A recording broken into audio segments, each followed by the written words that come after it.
So maybe introduce yourself for people that don't know who you are. Sure. My name is Michael Baruch. I'm the co-founder and president of Cookin. We've built a homemade food delivery marketplace here in Toronto as our starting point. Prior to that, I've spent the last 20 plus years in marketing and sales roles. In the late 90s, early 2000s, I was at a company called Points.com, actually founded here in Toronto, where we built back-end infrastructure for most of the major airlines, hotels, and really cool companies for their loyalty space, and then moved into sales and marketing for a company called Giftcraft, where we designed and developed thousands and thousands of products and sold to independent retailers. And then moved to Cookin about 2.5 years ago with my co-founder, Morley, who's in New York. And we had worked together actually at Points.com back in 2000s when we were young and single. And after we left that company, he moved to New York to raise his family. I stayed here in Toronto, and we always talked about bringing the band back together again, and this was the idea that did it. Wow, I love that introduction. It's pretty thorough. I'm going to ask a couple questions about the journey. Let's start with Points.com. Just curious, before I ask you questions, anyone here have heard of Points.com before? Okay, actually more than I expected, because it is a Toronto company. It was started early. It's one of the more successful early ones from that period. How'd you find that role? I guess you graduated from Western. How'd you go about finding an interesting company to work at? Wow, 25 years ago or so. So it should be like, I got to think yesterday. back to that. It's actually interesting because I've got 3 kids at home, and my youngest, who's 9, was rummaging through an old box of mine where I kept ticket stubs, and I happened to have my contract from Points.com when I was first hired. And looking back at what we paid individuals, or what I was paid back at that stage, and the options and going through that was kind of interesting. But Morley, my co-founder, was actually there before me, and I was at a different company, and he called me and said, "You got to come over here." They just had a website. It was part of this incubator company called Exclamation, and he said, "Come on over." And I joined the team when we were probably about 10 to 15 people, and we took that company public, which was pretty cool, and it actually just got taken private again a few years ago, 2 years ago. But that was really cool, being in my early 20s and traveling across the United States, meeting with really cool companies and interesting people. We basically built the back-end infrastructure for loyalty currencies for the airlines. So if you wanted to buy miles or gift miles or share miles, that was powered by Points. And so you were part of its success early on. Company went public, had a big impact on the loyalty space. What were your takeaways? What were your learnings from being part of a winning team? Great question. Yeah, so the early stages, just seeing the maturation of the team going from a really small group of individuals that kind of were huddled around a desk, actually with other companies in the same space, because it was part of an incubator sort of community, to eventually being up to 150 plus people. The leadership, seeing how no matter what happened as we pivoted that company, because what we ultimately became was not what the original vision was, just seeing the flexibility in the team's willingness to be able to move and change as we learned from the market of what worked and what didn't work. I think that was the biggest thing that I took throughout my career, is you got to really listen to what's going on. As a founder, as in a company, you might have a vision, you might have an idea, but if it's not really going the way you want it to go, you have to be, open your ears and your eyes and be willing to take that feedback and change in order for the company to continue moving forward. And you spent, I guess, 2.5, 3 years there. The company was successful. Most people, I guess, when they're positioned in a winning, successful tech company, go and look for another tech position right away. But it seems like you went into a bit more traditional industry. What was the thinking, and how did you get to Giftcraft? Yeah, so Giftcraft's an interesting company. They're 80-year-old plus company. They design and develop products, everything from gift products, seasonal products, garden products, home decor, and they would sell it to independent retailers. They serviced about 30,000 customers throughout Canada, the United States. They design and develop over 10,000 SKUs every single year. So every 10 weeks, we were basically a product machine. We worked with about 900 factories overseas. And what was interesting, it was a dinosaur. When I first joined there, we had 10,000 SKUs. We had a sales force of about 120 people. They walked around literally from door to door from retail stores with suitcases filled with binders. And every week they would have to sticker those binders with red or green if it was in stock or out of stock.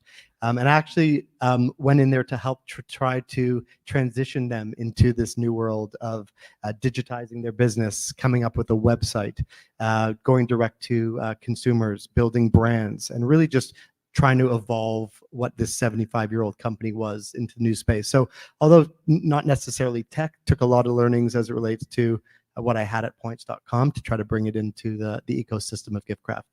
And was that successful? It was. We were fortunate to sell that to private equity about 3 years ago. So I spent 14 years at Giftcraft. We took that company at the time, we were doing about 60 million to well over $100 million in sales. And again, going from those binders to Palm Pilots to eventually iPads, building teams, building products, but most importantly, it was building brands. So we actually went from a company that would sell products that were somewhat generic, and we about 6-7 years into my career there decided that we're going to start actually building brands and going direct to consumer with those brands as opposed to just going through our B2B channels. And yeah, we built a great team, a great company, and like I said, was fortunate to sell it to a group out of the United States a few years ago. So you helped transform the company in two ways. You digitized it and you changed the way it was positioned. How do you go about making that transformation? I imagine staff had to turn over, the mindset had to turn over. Like that's two pretty big transitions. How did you accomplish that? Yeah, it starts from the top. So our CEO, who was an amazingly successful individual, grew up in a different generation where he thought that having a website where you put your products online, that everyone would copy you. So he was very adverse to even doing that. So, over time showing really through results in terms of building website and showing how we're able to build a whole new part of this business, going direct to consumer or digitizing the business and going B2B without relying on Salesforce, going door to door, servicing the retail community. And you're able to kind of show some wins. And you're able to show that, the fears that potentially from the top had actually didn't exist and that you can overcome some of those challenges. So really, open communication, showing some success, having some wins, gives you a little bit more leash to be able to do more things and different things in the company to get it to ultimately where it was. And what was the most difficult thing over those 14 years? Sorry, what was the most difficult thing over those 14 years? What was the biggest setback or challenge? Oh, wow. I got a lot of stories about that. I'd say the biggest, I'll tell you a story. So we, like I said, we designed, developed lots of different products. There was a line of fabric bags that were sold in the United States that was very, very successful. And we thought we were going to create our own line of fabric bags. But instead of calling them Giftcraft bags, we decided to do a licensing agreement with a lady by the name of Marie Osmond. I'm not sure if anyone here is familiar with Marie Osmond, but a very well-known icon in the United States. And we went over to Vegas at that time. She had her own show with her brother Donnie, and we convinced her to be part of and created this line of Marie Osmond fabric bags. And we were going to go head to head with this other company that was actually pulling their products out of these independent retailers and creating their own brick and mortar stores. So there was this vacuum and this opportunity. And we have these trade shows every year. And we went to this trade show and we knocked the socks off the trade show. Marie was there. There was media. There was lineups. We sold. At that point, I think it was like we went into 4,000 to 5,000 doors with these huge Marie Osmond displays. And we left there high-fiving, so excited, called our factories. We're like, we need to open up more factories. And we were making more fabric. You can wrap the world 100 times with the fabric we were making. The problem is, unfortunately, the product didn't retail.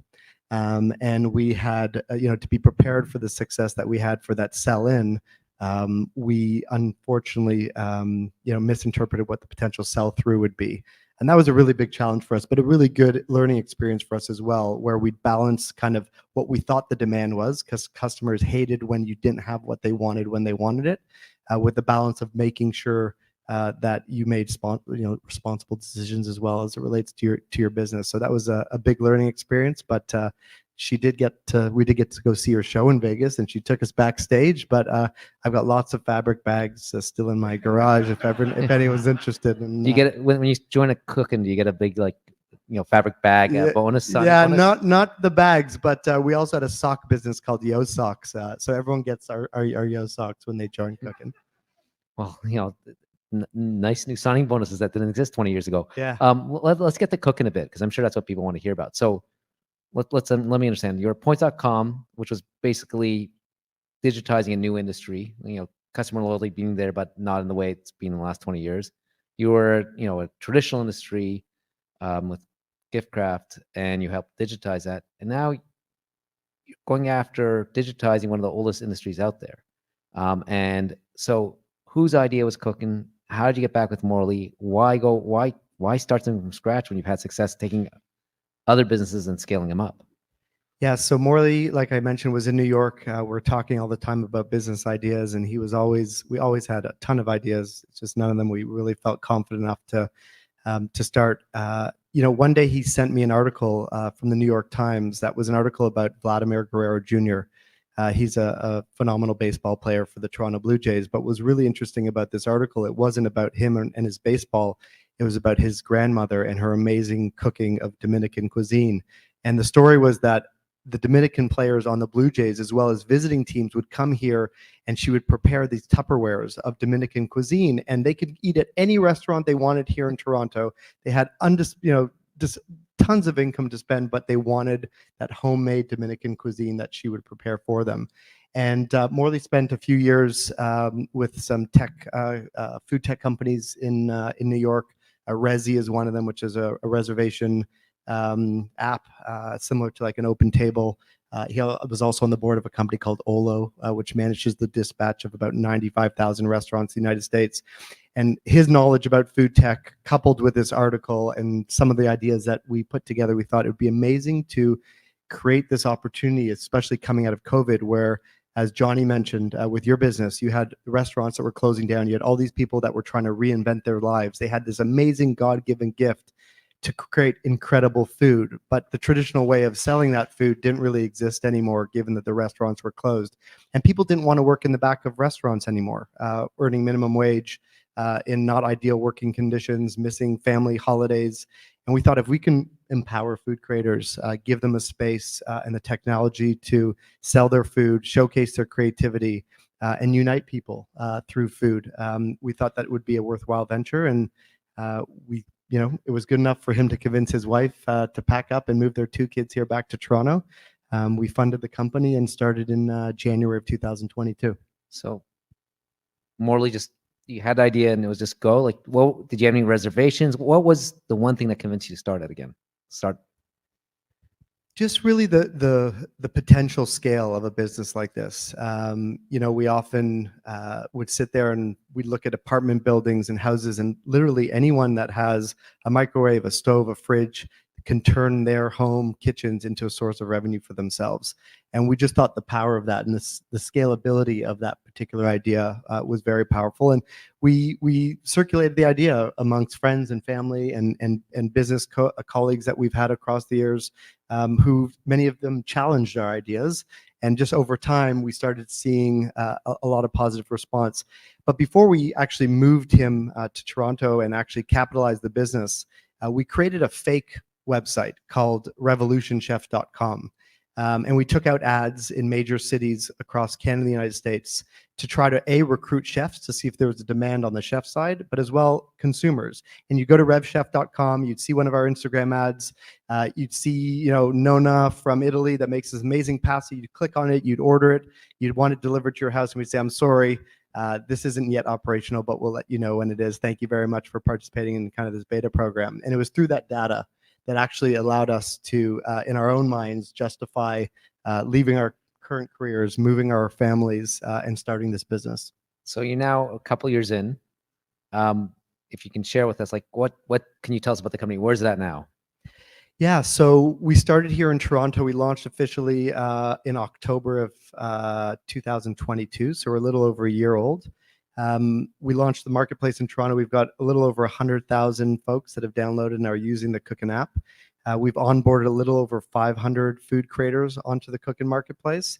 And what's most interesting, we had over 12,000 individuals apply to cook on the Cookin app. So the demand side from a supply has been unbelievable. So last July, we launched in Dallas, Texas, which was our first US market. And moving forward, we're going to be expanding throughout Canada and the United States very quickly. So something very excited. Sounds like lots of success. One of the challenges with the marketplace is getting supply and demand. And so, why are you getting the supply right now? Like, and how are you choosing who to let on the platform? Yeah, so the script that you sent that you told me today 5 minutes ago you weren't going to follow, which I appreciate. You said you didn't read it. I didn't, but I did glance over the first question, and one of them was, what are the biggest challenges? And you're right, creating a marketplace is tough because you have to balance that supply and demand. And we're, when we're first starting this, thinking we're not going to drive all these customers to a site where you can't buy anything. And conversely, to bring all these food creators without any customers to buy food from them, they have expectations and you don't want to disappoint them. So there's no real science to it. What some of the things that some of the other presenters talked about earlier today was creating these personal relationships. And I think that's something that our team has done a really good job at, where we've set expectations for our food creators. We have an amazing team we call them our Cook Success team, that works with these individuals and really helps manage them, set their expectations, and kind of bring them along as we kind of work to make sure there's that equilibrium between supply and demand. But we've had significantly outshine in terms of the amount of supply that we're able to bring on the marketplace. One of the things that we've learned is that as amazing these food creators are, something that they're not necessarily all amazing at is marketing themselves and acquiring their own customers. And sometimes when you have something like a marketplace, the expectation is, oh, there's millions of people on this marketplace that are just ready to come buy my food. But it's not actually that easy. So again, managing expectations for our food creators, trying to balance to make sure we don't have too many customers or too many chefs on the platform is something we spend a lot of time thinking about. Okay, so supplies come pretty easy. Yes. Demand, it sounds like you expected or you're hoping that lots of supply could actually bring some of the demand. It seems like it's a crowded space with lots of different companies. They're not all positioned the same way. You have Uber Eats, you have DoorDash, you have every QSR and every company trying to get us to spend money at them. So what has been the unlock for demand, or what have you learned about demand since you've launched? Yeah, so for us, we're trying to create personal food experiences. What's interesting about the DoorDashes and the Uber Eats of the world, about 60 to 70% of sales come from fast food, from McDonald's and the Starbucks of the world.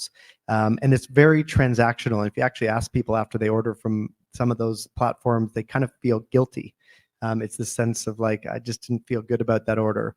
Conversely, when you're ordering from a local food creator, someone in your neighborhood that might be 2 blocks away, where you come onto cookin.com, you can download it either on the iOS or through Google Play, through the App Store.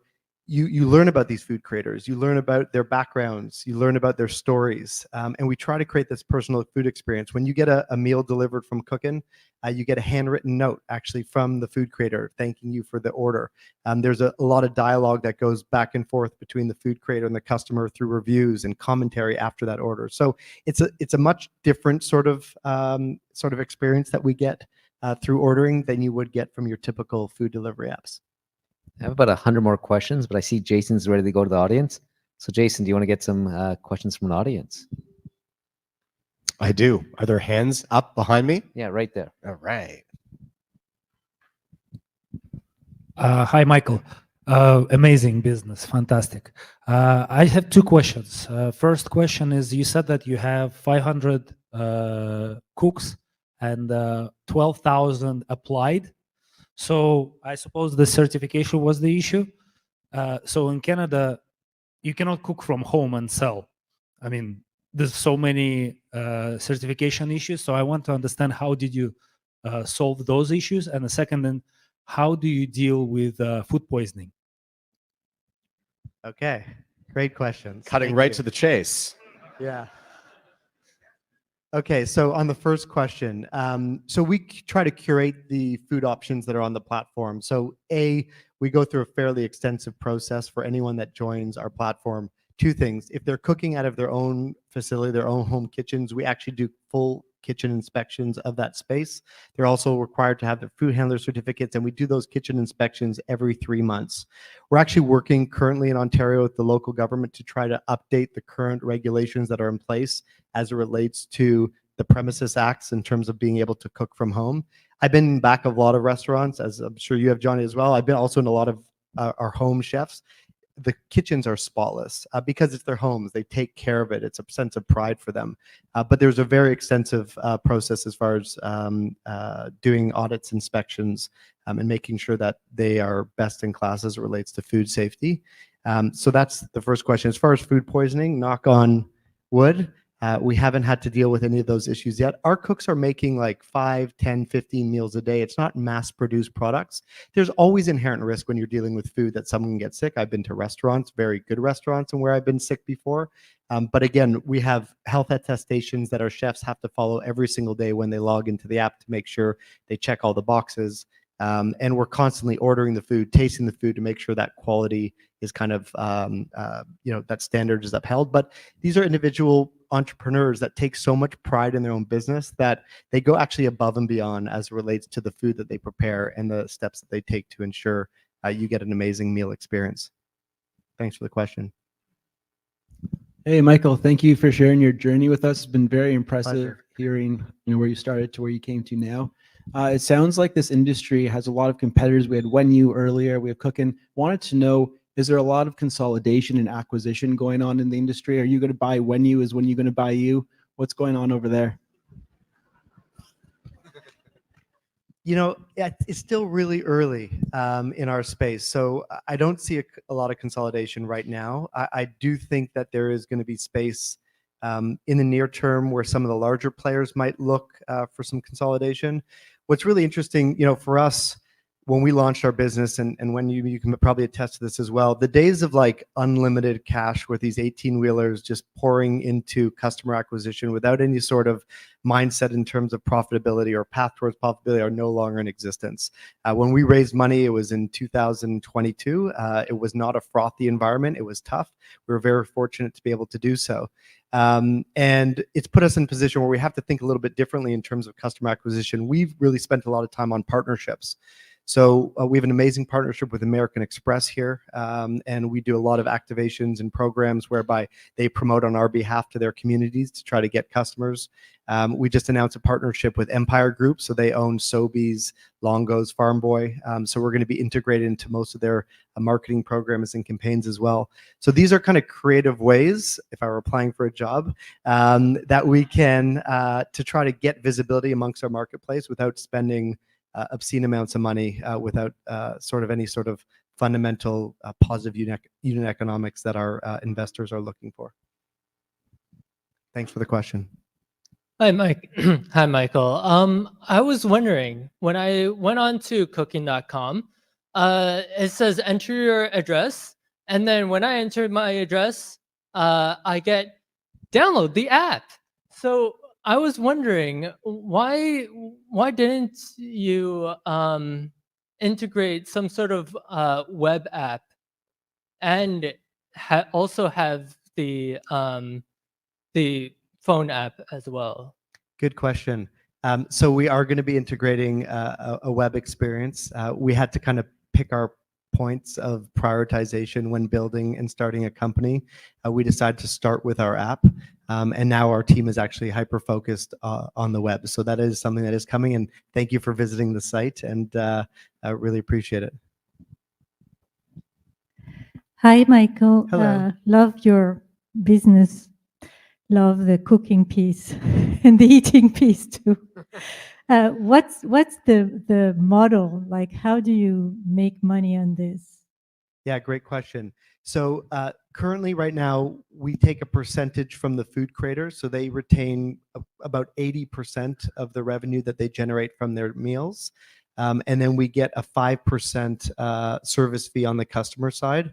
We're currently subsidizing a portion of the freight, the delivery that's being sent right now. So we take that responsibility. We also cover all the payment processing fees on behalf of our food creators as well. So we want for us, our equation for success is, we think that the best chefs make the best food create the happiest customers. So every decision we make in the company, we think about what's the best interest in our food creators and our chefs, and making sure that, especially in today's time, that they keep the lion's share of the revenue, unlike some of those other platforms where they're taking from restaurants who are thin on margins to begin with, 25 to 30% of that revenue. We know that it's not a long-term success kind of partnership in that regard. So we try to make sure for our chefs that it's a winning formula for both parties. Hi. So it was really interesting hearing about the prospects of the business that you're currently leading and have created. I was wondering, in terms of accessibility, though, let's say if somebody is not able to accept the order that is being sent to them, first of all, how are you doing that? And number two, have you thought about creating hotspots within a city so that people could go pick it up, like in a nearby store or supermarket or a grocery store, so that they're a walking distance away if they are not able to get that order to them? Amazing. You must have been part of our meeting that we had earlier today. Pickup functionality is actually currently being built into the marketplace. What's really interesting, a lot of our food creators, one of the earlier questions was about those that maybe don't pass the inspections.